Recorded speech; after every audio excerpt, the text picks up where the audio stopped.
I cannot believe what I just read, and the outcome of it tracks. So, guys, I read an article. I couldn't believe what I was reading. Actually, I had to read the article twice. I read the title of the article 5 times because I understood what I was reading, but the other side of my brain was like, that did not happen. All right. So, this pastor from Ghana, Guyanese, I guess that's what you call him, married his wife. His wife and him were following abstinence, right? I guess so they weren't having sex. They were following the Bible as to waiting till they get married and then have sex and then be together. Okay. So then they get married. And the husband finds out that the wife was transgender. Upon finding out his wife was transgender, he went ahead and poked his wife 40 times, and not with his dick. The wife, essentially the husband, passed away, and the pastor, the new husband, got arrested and went to jail.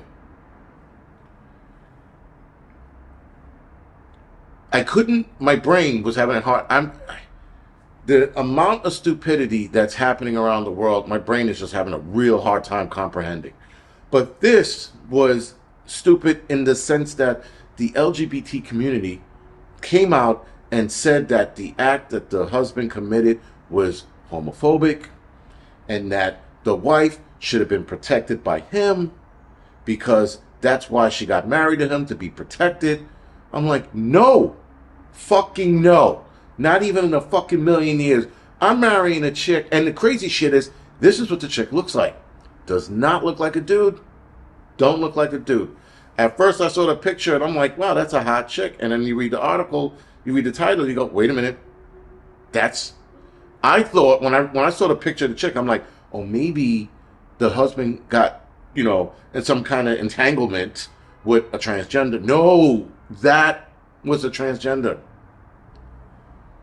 So this guy fell for it. And of course, why wouldn't you? You think that's a chick. But the fact that everybody's trying to label him homophobic, not everybody, the LGBT community is labeling him homophobic, that it shouldn't have happened. I'm like, imagine you get married to your wife. This is the happiest day of your life, supposedly. And now it's time to get busy. And then you whip out your dick? You turn the wedding night into the crying game? And it's just the fact that people were calling him, like, he's upset. He's thinking he's marrying a woman. And then the woman goes, slaps him in the face with a dick. And then, like, now, what do you do with that? What do you do with that? So, I couldn't believe that happened. And the fact that this woman, say it loosely, tricked this guy. They were dating for a couple of years at that. So they didn't do anything, and he's a pastor, so he's like, really, there's no, like, diddly-daddling and diddling and shit like that. Like, this guy was fucking like this. So, again, he doesn't know. He thinks he's marrying this beautiful woman, and then the beautiful woman goes, ha-ha, blank, right on the fucking table. So, now he's happy, and he finds this out, and the amount of rage that I know was flowing through his body, he goes off and does what he does. I don't, why? Why would you lie for that long? Why would you lie to a pastor that is holding the Bible to a high standard? He's obviously holding your relationship to a high standard because he's not doing anything with you. He's not banging you. He's not diddling you. There's no kind of tomfoolery going on. And you know that this man is in love with you. You couldn't tell him before you got that far that, oh, by the way, I got a ding-a-ling. I got Mr. Winky in my underwear. Something. Anything. Play the crying game and then start like, this is me. Kind of shit. Something. But he doesn't do that. He continues to lie to the husband and then he gets murked for lying. And then people are sitting. I got to read you this shit I read from one of the LGBT activists. Waiting, this shit is fucking some amazing shit right here. This is not a personal tragedy. It's a human rights issue.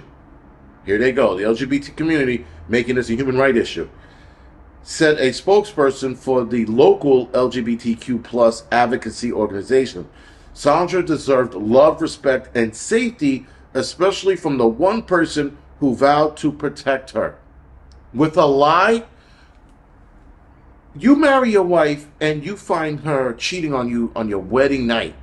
You're divorcing her on the spot and leaving her on the spot. And I seen a video of a guy a groom making out, scratch that, the bride making out with the bartender, and the best man catching the wife, newly wife, making out with the bartender. Recorded the whole thing, sent it back to the husband. Divorce.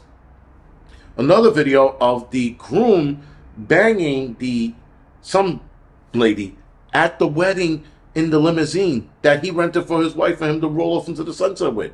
She can see them having sex in the window, and she's fucking crying her eyes out. You destroyed somebody's day. You destroyed their hopes and dreams with you, and then you expect them to react accordingly? Now, granted, would I have gone that far? No, but if I went hands-on, I would have went hands-on. It would have been a fucking octagon inside that fucking room. But it wouldn't have gone past that. That shit was crazy. And the LGBT community is saying that he should have protected her and it's a human rights. It's not a human rights issue.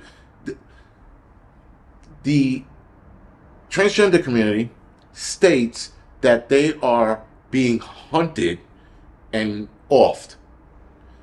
The last 7 or 8 that passed away because they were murked by a dude was because all 7 of them lied to the person they were dating. And the person they were dating got pissed off because they made out with this guy, or this guy, transgender, had their mouth in their penis. They got pissed off when they had relations with another dude, and they went to war. Now, again, would I do something like that? No. It would just be hands-on day. That's all it would be. Be hands and foot day, excuse me. But to do that, now you're going to go to jail for the rest of your life. And the crazy shit is the LGBT community, the advocacy people, they step in with their lawyers. Now you're fucked. Because this pastor's going to jail for probably the rest of his life. Because he looked kind of old anyway. He looked like he was in his 40s or maybe his 50s. And that's old to be going to jail, because you're going to do 20, maybe 30 years, maybe life. Again, leave it to the LGBT community to make it about a human rights issue instead of just being honest.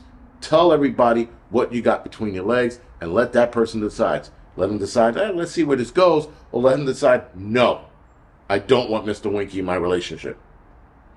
Anyway, guys, this is The Angry Prepper. Thank you for watching The Angry Truth Channel.